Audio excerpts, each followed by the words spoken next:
Delhi police का जो पूरा एक आमला है, पूरी टीम है, उसने किस तरह से इंक्रोचमेंट के इस मसले को हटाने के लिए अब देखिए चेन बना ली है। आपको बताऊं जूस कॉर्नर है, लेकिन जूस कॉर्नर के ऊपर किसी का आशियाना भी है, वो भी तस्वीरों में देख लीजिए। एनडीएमसी को ये आज ही सूझा कि दंगा प्रभावित इलाके में इस तरह की कार्रवाई की जाए और अब तोड़फोड़ का ये सिलसिला बुलडोजर के जरिए जारी है। मैं हूं इस वक्त दिल्ली के जहांगीरपुरी में और इस वक्त जहां खड़ा हूं ये वही सी ब्लॉक है कि जिस सी ब्लॉक में ये पूरी हिंसा हुई, मस्जिद का ये रोड कि जहां इस पूरे मामले को अंजाम दिया गया हनुमान जयंती की शोभा यात्रा में। और अब उसके बाद इस वक्त की सबसे बड़ी खबर जो कि दिल्ली एनडीएमसी ने आदेश दिया और दिल्ली पुलिस से मांगे 400 सिपाही, और आज वो 400 सिपाही और उनके साथ दिल्ली पुलिस की पूरी टीम, एनडीएमसी की पूरी टीम आपको सड़क पर यहाँ चौराहे पर नज़र आ जाएगी। जूस कॉर्नर जो था जहाँ ये पूरा मामला हो रहा था उसको तोड़ दिया गया। उसके अलावा जो इंक्रोचमेंट का मसला था, देखिए सड़क पर जो तमाम चीज़ें पड़ी हैं उनको तोड़ा जा रहा है और कहा जा रहा है कि अभी कुछ मकान ऐसे भी हैं जिनको चिन्हित कर लिया गया है, उनका नंबर भी अभी आने वाला है। देखिए दिल्ली पुलिस का जो पूरा एक आमला है, पूरी टीम है, उसने किस तरह से इंक्रोचमेंट के इस मसले को हटाने के लिए अब देखिए चेन बना ली है। मीडिया का बड़ा जमावड़ा इस वक्त लगा हुआ है, छतों अगर देखा जाए तो लोग मौजूद हैं। उसके अलावा तमाम जो छतें हैं उन पर मीडिया कर्मी मौजूद हैं। सीआरपीएफ के जो जवान हैं उनको लगाया गया है देखरेख के लिए, निगरानी के लिए। और सबसे बड़ी बात इस वक्त ये जो पूरी कार्रवाई की जा रही है, उस पूरी कार्रवाई को एक तरफ तो कैमरों से कैद किया जा रहा है, वहीं दूसरी तरफ जो ड्रोन हैं उनसे भी इस पूरी कार्रवाई पर नज़र रखी जा रही है। कहीं ऐसा ना हो कि फिर से कोई पथराव की घटना सामने आए और उसमें फिर आरोप कहीं लगाए जाएं, गिरफ्तारियां कहीं से हों। तो इसलिए दिल्ली पुलिस चाहती है कि इस पूरी घटना की जांच भी होती रहे। और जिस तरह से इंक्रोचमेंट का ये मसला था, एनडीएमसी ने जो मांग की थी कि हमें 400 लोग चाहिए दिल्ली पुलिस के जवान, वो दिए गए और आज ही ये घटना हुई और उसके बाद ये कार्रवाई आज ही की जा रही है। देखिए गिरा दिया जा रहा है पूरी तरह से जूस कॉर्नर को। तस्वीरें इस वक्त की सीधी आपको दिखा रहा हूं मैं।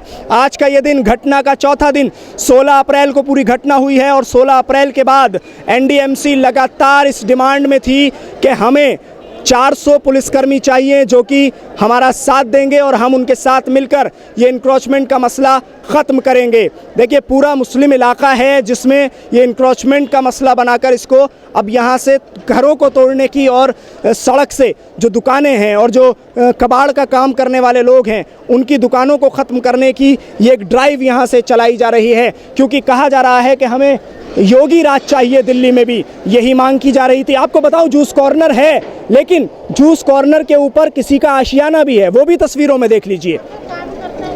मैं चाहूँगा कि और जूम करके अगर हमारे कैमरा पर्सन आपको दिखा सकें, क्योंकि ये तस्वीरें इस वक्त की सीधी आपको मैं दिखा रहा हूँ, बहुत एक्सक्लूसिव तस्वीरें हैं। ये जो इस वक्त की ड्राइव चल रही है, आपको बताऊँ कि कपड़े भी वहाँ फैले हुए हैं और किसी के रहने का भी वो घर है, क्योंकि ये बीच चौराहा है और चौराहे पर ये शायद दुकान आज से नहीं बहुत पहले से होगी। लेकिन एनडीएमसी को ये आज ही सूझा कि दंगा प्रभावित इलाके में इस तरह की कार्रवाई की जाए और अब तोड़फोड़ का ये सिलसिला बुलडोज़र के ज़रिए जारी है। और किस तरह से ये खबरें चल रही हैं सोशल मीडिया पर कि दंगाइयों पर चलेगा बुलडोज़र।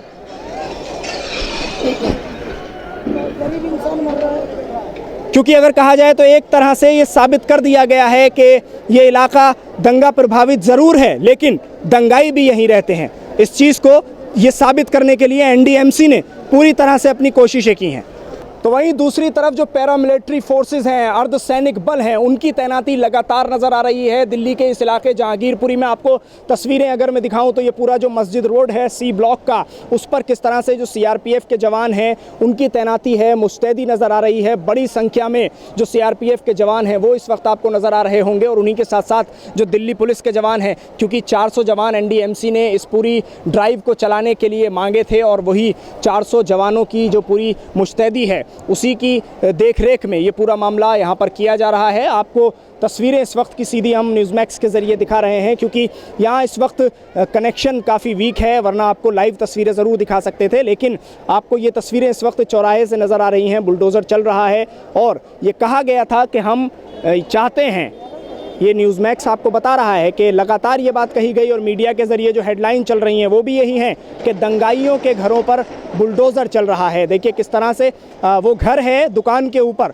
जिस घर को इस वक्त तोड़ा जा रहा है और ज़मींदोज़ किया जा रहा है। बुलडोज़र की मांग लगातार उठ रही थी और एनडीएमसी ने ये कह दिया था कि हमें बुलडोज़र चाहिए और हम बुलडोज़र की कार्रवाई को यहाँ करेंगे और बुलडोज़र की कार्रवाई ही दिल्ली में भी अब चलेगी। तो ऐसे में ये दर्शाता है कि क्या योगी राज जो कि उत्तर प्रदेश में है, उसी को देखते हुए मध्य प्रदेश में जिस तरह से जो कुछ हुआ खरगोन में, उसके अलावा उत्तर प्रदेश के कई इलाकों में जिस तरह से कई ज़िलों में ये तमाम चीज़ें देखने को मिली, तो अब उसी के साथ साथ क्या दिल्ली में भी इसी तरह की चीज़ें देखने को मिलेंगी, क्योंकि कहा गया है कि दंगाइयों को नहीं बख्शा जाएगा।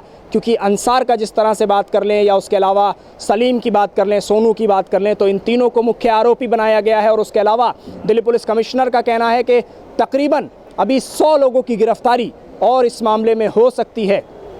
यह आंकड़ा 100 के आसपास जाकर थमेगा, क्योंकि डिजिटल प्लेटफॉर्म्स हों या उसके अलावा जो ड्रोन हो, सीसीटीवी फुटेज हो या डिजिटल प्लेटफॉर्म्स की जो तस्वीरें हैं उनके ज़रिए किस तरह से जांच की जा रही है। एक बड़े पैमाने पर 14 ऐसी टीमें हैं दिल्ली पुलिस की जिसमें बड़े ही आला अधिकारी मौजूद हैं, जिनके ज़ेर निगरानी ये पूरा मामला चल रहा है, जिनके अंडर ये पूरी जांच चल रही है कि कहां से पत्थर बरसे या किसने तलवारें लहराई, किसने कट्टे लहराए, ये पूरी जांच चल रही है। लेकिन उसी जांच के बीच ये सवालिया निशान एनडीएमसी पर लगातार उठ रहा है कि एनडीएमसी ने इस तरह का फैसला क्यों किया और घटना के दूसरे दिन से ही क्यों ये लेटर लिखने शुरू कर दिए और क्यों ये मांग की कि जब जहां दंगा हुआ अब वहां बुलडोज़र भी चलेगा। तो ये साफ तौर पर दर्शाता है कि एक मुस्लिम समुदाय को, एक कम्युनिटी को किस तरह से एनडीएमसी की तरफ से ये टारगेट किया जा रहा है। ऐसी खबरें लगातार आ रही हैं और मुस्लिम रहनुमा जितने हैं या मुस्लिम लीडरशिप जितनी है वो सभी यही कह रहे हैं, सभी इस बात को कह रहे हैं कि क्या एनडीएमसी ऐसा नहीं कर सकती थी कि जो दंगा प्रभावित इलाका है उसमें अगर इंक्रोचमेंट करना ही था तो इंक्रोचमेंट बाद में कर लेते जब हालात थोड़े से बेहतर हो जाते। लेकिन एनडीएमसी को शायद आग में घी ही डालना था, ऐसा मुस्लिम लीडरशिप का कहना है और सेकुलर लीडरशिप का भी कहना है। तो तस्वीरें इस वक्त की सीधी जो कि दिल्ली के जहांगीरपुरी से आपको मैं दिखा रहा हूं।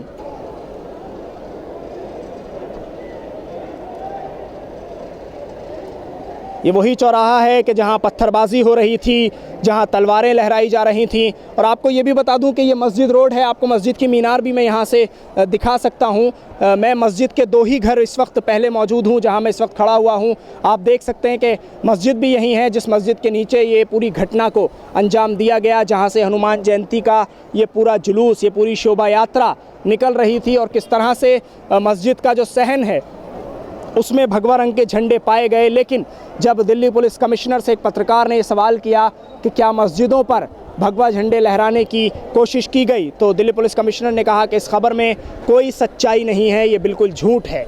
लेकिन मस्जिदों के सहन में ज़रूर भगवा रंग के झंडे पाए गए, देखे गए। तो दिल्ली पुलिस के तमाम आला अधिकारी यहाँ मौजूद हैं और उसके अलावा 2 बुलडोज़र मौजूद हैं। नॉर्थ डीएमसी के ये जो आप ट्रक देख रहे हैं जो मलबा ढोने के काम आते हैं वो मौजूद हैं। उसके अलावा जो गाड़ियां हैं वो लगातार यहां आ रही हैं और मलबा ढोने के काम जो गाड़ियां आएंगी उनको भी लाया जा रहा है। इंक्रोचमेंट के इस ड्राइव को यहाँ चलाया जा रहा है। इस वक्त ये पूरा वही चौराहा है कि जहाँ ये घटना को अंजाम दिया गया था और अब यहाँ बुलडोज़र चलाया जा रहा है।